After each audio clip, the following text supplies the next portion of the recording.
जो सेना पे बॉर्डर पे लड़ते हैं, सामने लड़ते हैं, सारा खतरा मोल लेते हैं, पहाड़ झेलते हैं, वहां हम लोगों को कोई सुविधा नहीं मिलती है। जाओ लड़ो और मरो और करो।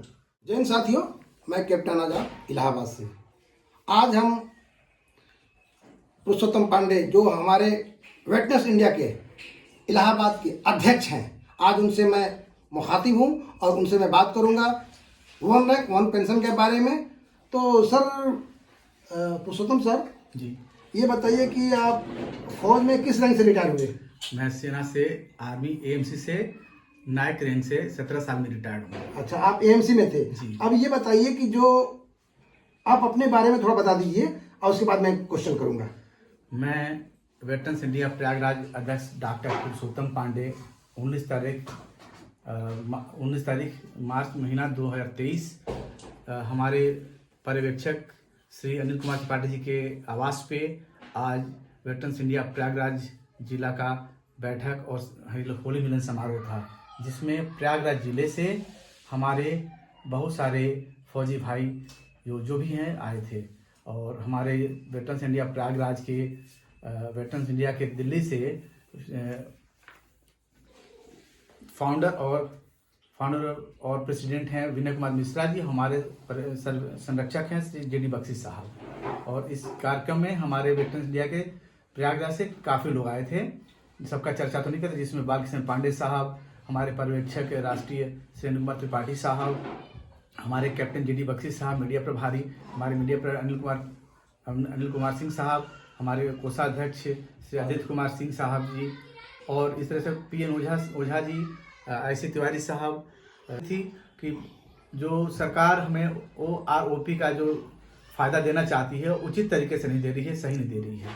उसमें अधिकारियों को कुछ ज़्यादा ही दिया जा रहा है और हम सैनिकों को, जैसे को जो सेना पे बॉर्डर पे लड़ते हैं, सामने लड़ते हैं, सारा खतरा मोल लेते हैं, पहाड़ झेलते हैं, वहाँ हम लोगों को कोई सुविधा नहीं मिलती है। जाओ लड़ो और मरो और करो, ये 2 आदेश होते हैं। आदेश का हम लोग पालन करते हैं। जो अधिकारी सिर्फ आदेशित करता है, सारे ऐशो आराम लेता है सेना के अंदर, उसको इतनी सारी सुविधाएं दी जा रही हैं रिटायरमेंट के बाद भी, जैसे अभी भी वो अधिकारी हो। तो ये हम लोग के ह्यूमन राइट्स का हनन हो रहा है, सैनिकों के ह्यूमन राइट्स का हनन हो रहा है। हम जवानों को, अधिकारियों को के बराबर ही जैसियों को भी सब अधिकार मिलने चाहिए, पेंशन मिलनी चाहिए। बराबर नहीं कर सकते तो इतना अंतर न करें कि हम लोग जीवन यात्रा में हमारे बच्चे पीछे रह जाए, हम लोग का जीवन स्तर नीचे गिर जाए और सेना की जो मान सम्मान है वो भी खत्म हो जाए। तो हम लोग के मान सम्मान को सेना की तरह बराबर बनाए के रखने के लिए अधिकारियों से थोड़ा सा अंतर कर सकते हैं, लेकिन इतना ज्यादा, क्योंकि वो भी अधिकारी नहीं रहा, रिटायर्ड अधिकारी वो भी है, हम भी रिटायर्ड जवान हैं।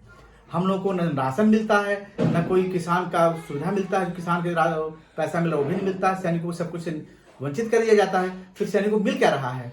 हम लोग मरने के लिए अपने दम पे लड़ने जूझने के छोड़ दिया जाता है। आपका कहने का मतलब है कि आप तो सरकारी नौकरी कर रहे हैं तो राशन से भी वंचित है और जी, हर चीज से वंचित है। जो सरकार का जो सुविधा मिलता है वो आपको नहीं मिलता। इधर आपको पेंशन भी नहीं मिल रहा है, कम मिलना शुरू कर दिया। जो वन रैंक वन पेंशन सरकार से उम्मीद थी आपको कि मुझे बहुत मिलने वाला है, मैं ये हो जाएगा वो हो जाएगा, तो क्या आपको ऐसा नहीं लग रहा है? जी नहीं, जो मिलना चाहिए था हम लोग को सुविधाएं, जो व्यवस्थाएं OROP के अंतर्गत, वो नहीं मिल रहा है। हम लोग के अधिकारियों से काफी अंतर कर दिया गया है, ये उचित नहीं है। एक हिंदुस्तानी होने के नाते मैं सरकार से आग्रह करूंगा कि सब हिंदुस्तानी को समान सोचते हुए उनके जीवन यापन को अच्छा बनाने के लिए, हमारे स्तर को उठाने के हेतु, हमारे सैनिक जवान देखिए उनके बच्चे किस तरह से कामयाब नहीं हो पाते हैं, तकलीफ में सहते हैं, जल्दी पढ़ नहीं पाते ढंग से। तो उनको अगर हम सुविधा नहीं मिलेगी रिटायर के बाद में, जो सेना मिल रही थी, वो कैसे आगे बढ़ेंगे? इसलिए हम सरकार से आग्रह करते हैं। देखिए, हम लोग इस सरकार का, भाजपा का खास करके, मैं बिहार से रहने वाले हूँ, बक्सर से। हम लोग बचपन से ही वहाँ भाजपा का, बक्सर जिला का 4 बार मैंने लालमुनि चौबे जी वहाँ के सांसद रहे हैं। यहाँ भी हम लोग हमेशा समर्थन करते, सेना में रहते हुए हम लोग भाजपा का ही ज्यादा समर्थित करते हैं। आज अगर सरकार ने नहीं चेता तो जो पूरे हिंदुस्तान के सैनिक हैं, खास करके सैनिकों की संख्या बहुत ज्यादा है, जैसियों की, अफसर्स इतने ज्यादा नहीं हैं, सरकार को तकलीफ झेलनी पड़ेगी। सोचकर सरकार हमारी चली जाए 24 में, हम ऐसा नहीं चाहेंगे। हम चाहेंगे कि भाजपा यानी मोदी सरकार बनी रहे और हम लोगों का काम करती रहे। तो अगर आप और अधिकारियों के लिए, नेताओं के लिए, बड़े बड़े लोग इतने पैसे दे सकते हैं, उसमें कटौती करिए, सैनिकों की तरफ ध्यान दीजिए, ताकि आगे सेना में जो जवान जाने के लिए इच्छुक हैं वो ज्यादा भागे नहीं अधिकारी बनने के लिए, वो जवान बनने में खुश रहेंगे। और बनकर भी वो देश के लड़ेंगे, कुछ करेंगे। नहीं तो वहां पे जाके भी लोग सोचते हैं यार यहाँ तो जाने के बाद यही मिलना है, कुछ होना नहीं है, तो ढंग से ध्यान नहीं देते अपनी सेना पे, सेवा पे। अच्छा, MSP मिलिट्री सर्विस पे जो लागू किया है जी। जो बोला कि हम देंगे, तो क्या अफसरों के बराबर आपको मिल रहा है या अफसरों से कम मिल रहा है, उससे आपका असहमत है क्या? जी, मिलिट्री सर्विस पे अधिकारी तो जरूर उसको थोड़ा ज्यादा होता है, लेकिन होना नहीं चाहिए। मिलिट्री सर्विस पे बराबर होना चाहिए, क्योंकि जो सेना के जवान हैं वो बहुत ज्यादा मेहनत करते हैं, उनका ज्यादा होना चाहिए। पहाड़ी में लड़ने सबसे आगे ज्यादा हो जाते हैं, संख्या उनकी ज्यादा होती है, तनख्वाह उनकी कम मिलती है, उनको सारी सुविधाएं कम मिलती है। फिर अधिकारियों के बराबर क्यों? अधिकारियों को कम होनी चाहिए, जवानों की ज्यादा होनी चाहिए। जो लड़ता है, जो मरता है, जो कटता है उसकी कम, और जो नहीं करता है, जो बैठे आराम में कुर्सी पे, उनको बहुत सारे लोग अटेंड करते रहते हैं। जवानों कौन अटेंड करता है? तो उनकी MSP ज्यादा होनी चाहिए, अधिकारियों की कम होनी चाहिए। ऐसा सोच के सरकार को चलना चाहिए, क्योंकि बल भी, संख्या भी, हर तरह से जवान ज्यादा हैं। आप अगर ऐसा नहीं करते हैं तो हो सकता है कि हमारी सरकार चली जाए, 2024 में शायद संभव ना हो पाए कि हम लोग आए। हालांकि अभी लोग सोचते हैं प्रधानमंत्री मोदी जी ही रहें, पर आगे संभव नहीं लगता मुझे कैसा हो पाएगा।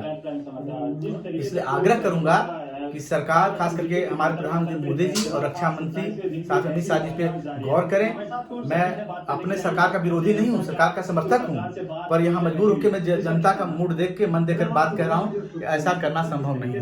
अतः आपसे आग्रह करता हूं कि जवानों के इस मांग पे, इस अनुरोध पे, OROP पे और MSP पर ध्यान देते हुए इस अंतर को कम किया जाए, कम से कम किया जाए और उनका सुना जाए। हम लोगों को देखिए जाते रिटायर होने के बाद भी ECHS में जाते हैं, हॉस्पिटल जाते हैं, तो उनके लिए अलग बेड होता है, जवानों का अलग बेड होता है। ऐसा क्यों करते हैं भाई? अब आने के लिए कोई अलग रूलिंग है इस तरह का होना चाहिए?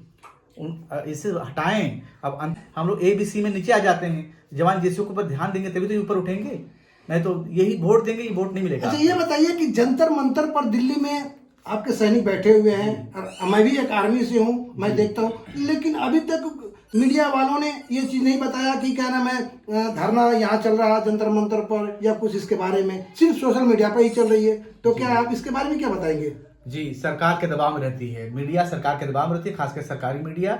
और हम अनुरोध करें कि सरकार इस मीडिया को हाथ खोल दे, आज़ादी दे कि वो जो सैनिकों का जंतर मंतर पे हम लोग का धरना चल रहा है उसको दिखाए। और 3 अप्रैल को हम लोग पूरे देश में सबसे आह्वान कर रहे हैं कि सारे सैनिक जवान जिला अधिकारी के थ्रू अपने अपने जिले में ज्ञापन दें और राष्ट्रपति को और प्रधानमंत्री को सूचित करें कि भाई हम लोग इसको सहन नहीं कर सकते, हम लोग बहुत कष्ट हो रहा है, इस कष्ट को आप दूर करने की कृपा करें। नहीं करेंगे तो आप भी कष्ट में आ जाएंगे। मैं भी बताना चाहता हूं कि ये जो 3 अप्रैल 2023 को जो अपने घरों से, जो भूतपूर्व सैनिक है, रिटायरमेंट सैनिक है या एक्स सर्विसमैन है, पूरे अपने घरों से निकलें और एक रोड मार्च करें DM के आवास तक। जाने के बाद वहाँ एक ज्ञापन सौंपे राष्ट्रपति के नाम, और ये हर जगह डिस्ट्रिक्ट से जाएगा, तो इसका बहुत असर पड़ेगा और सरकार आपकी बात मानने के लिए तैयार हो जाएगी। तो इसी से बात मैं खत्म करता हूँ। दिन नहीं भूलिएगा, 3 अप्रैल 2023। जय हिंद। जय हिंद। कैप्टन आजाद साहब को मैं धन्यवाद देता हूं, आभार प्रकट करता हूं कि वो कम से कम हमारे कार्यक्रम को कवर किए और जन जन तक और सरकार तक पहुंचाने का काम कर रहे हैं। इसके लिए कैप्टन आजाद साहब का मैं आभार प्रकट करता हूं, जो हमारे मीडिया प्रभारी हैं। धन्यवाद।